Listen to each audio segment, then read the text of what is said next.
एक बड़ा ही धनवान आदमी एक गांव में रहता था। जैसे कि ज्यादातर पैसे वालों को होता है, इस धनवान सेठ को भी अपने पैसों का घमंड था। वह जिस गांव में रहता था वहां पर ज्यादातर लोग किसान थे। इन सभी किसानों के पास जितनी जमीन थी उससे कई गुना ज्यादा जमीन इस सेठ के पास थी। कई गरीब किसान तो इसके लिए इसके खेतों में काम करते थे। इसी गांव में मोहन नाम का एक बड़ा ही मेहनती और सच्चा किसान रहा करता था। मोहन का परिवार थोड़ा बड़ा था। उसके परिवार में उसके बूढ़े माँ बाप, पत्नी और 3 बच्चे थे जो अभी काफी छोटे थे।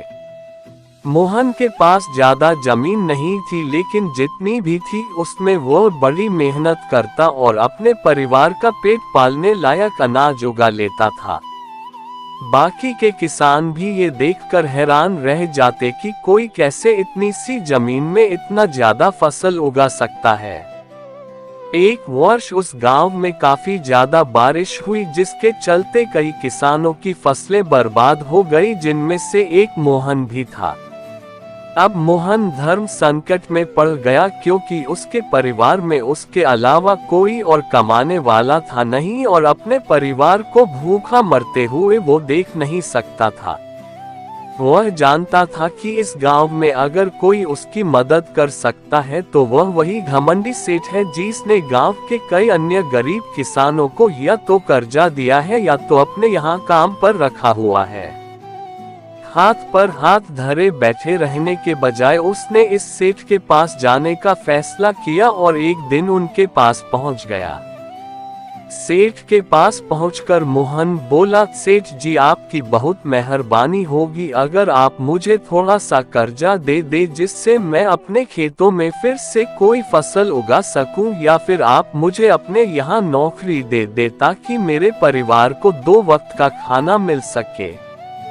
घमंडी सेठ को उसकी इन बातों से कोई मतलब था नहीं, लेकिन गांव के सारे लोगों की तरह वह भी यह जानता था कि मोहन कितना मेहनती है और वह जिस भी खेत में काम करेगा वहां वह 2 गुनी फसल उगा सकता है। सेठ ने सोचा, अगर मैं इससे पैसे उधार देता हूं तो शायद यह इस स्थिति में नहीं है कि मुझे वापस लौटा सके, लेकिन अगर मैं इससे अपने खेतों में काम करवाता हूं तो मुझे जरूर दुगना फायदा होगा। सेठ मोहन से बोला, देख भाई, पैसा तो मैं तुझे दूंगा नहीं और मेरे पास अभी खेतों में काम करने के लिए कई किसान पहले से मौजूद है, लेकिन तुझ पर तरस खाकर मैं तुझे अपने खेतों में नौकरी देता हूँ, पर मैं तुझे इसके लिए ज्यादा पैसे नहीं दूंगा। बाकी किसानों को मैं 300 देता हूँ, मैं तुझे 200 ही दे पाऊंगा। मरता क्या न करता।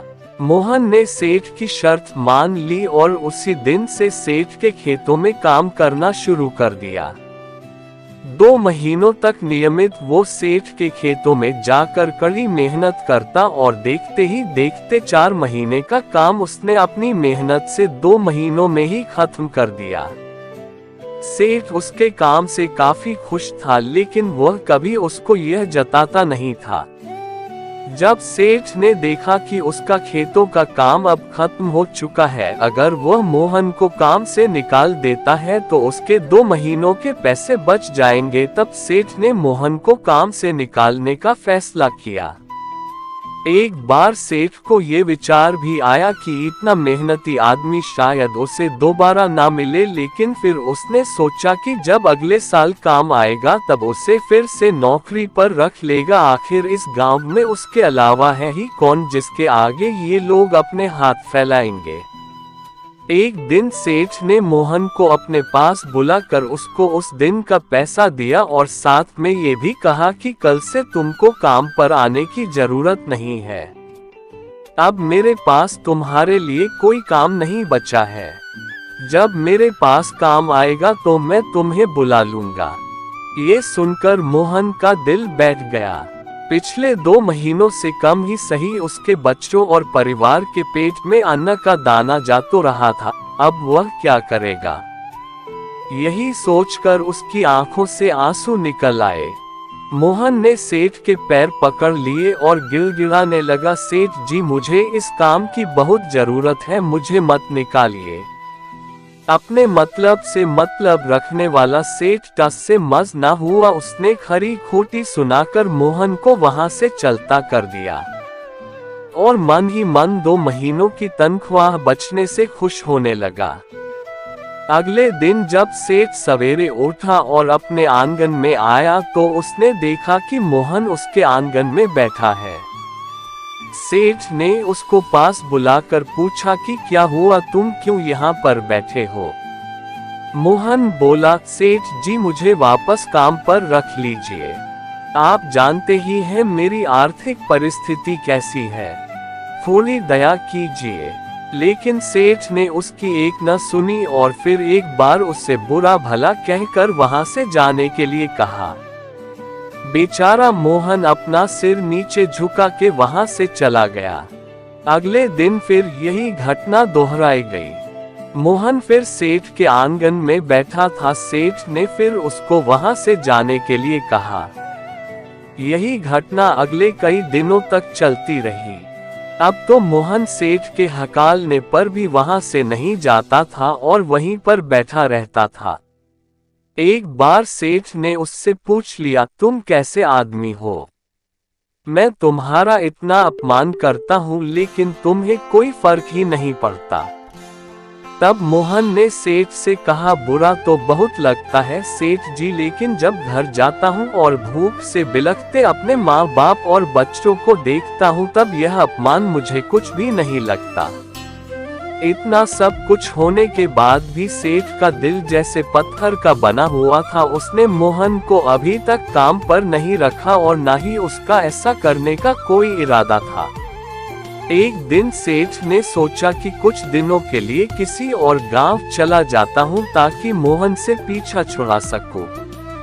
अगले दिन मोहन के आने से पहले ही सेठ अपने परिवार को लेकर अपने किसी संबंधी के यहाँ चला गया और वहाँ पर 10 दिनों तक रहने के बाद फिर अपने गांव अपने घर वापस लौटा।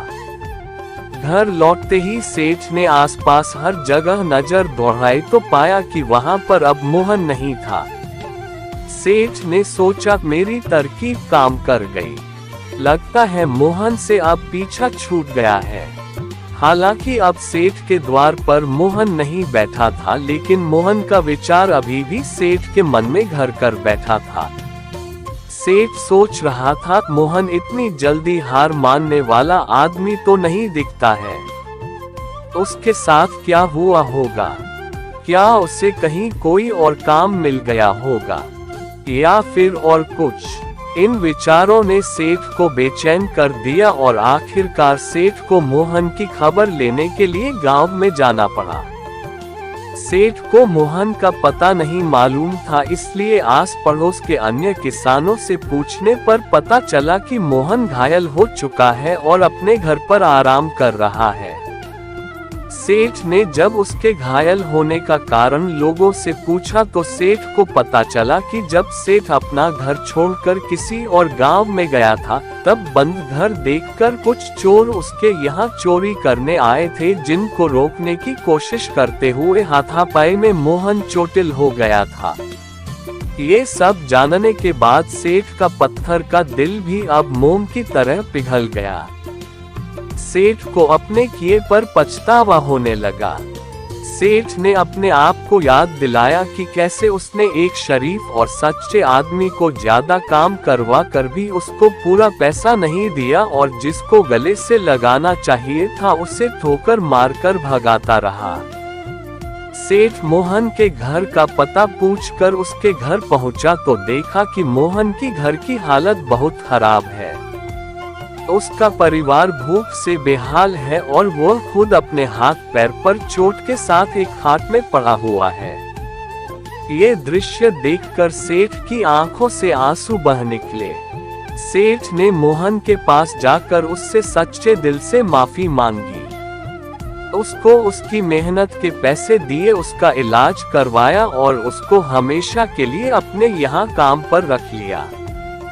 दोस्तों, इस खूबसूरत कहानी से हमें कई पाठ सीखने के लिए मिलते हैं। कहानी से सीखने लायक पाठ। पहला पाठ, अगर भगवान ने हमें दूसरों से बेहतर जिंदगी दी है तो हमें उसका फायदा नहीं उठाना चाहिए और हो सके तो जरूरतमंदों की जिंदगी में भी सुधार करने की कोशिश करनी चाहिए। दूसरा पाठ, कठिन से कठिन समय में ईमानदारी और सच्चाई का साथ कभी नहीं छोड़ना चाहिए। हाँ, यह मार्ग बड़ा कठिन है लेकिन इसकी मंजिल तक आदमी जरूर पहुंचता है और उसका फल भी अच्छा ही मिलता है। तीसरा पाठ, जब तक हम अपने बारे में सोचना बंद नहीं करते तब तक हम दूसरे के बारे में सोच नहीं सकते और उसका दर्द नहीं समझ सकते। किसी ने खूब कहा है, खुद के लिए जिया तो क्या जिया, दूसरों के लिए जीना ही जिंदगी है। थैंक्स।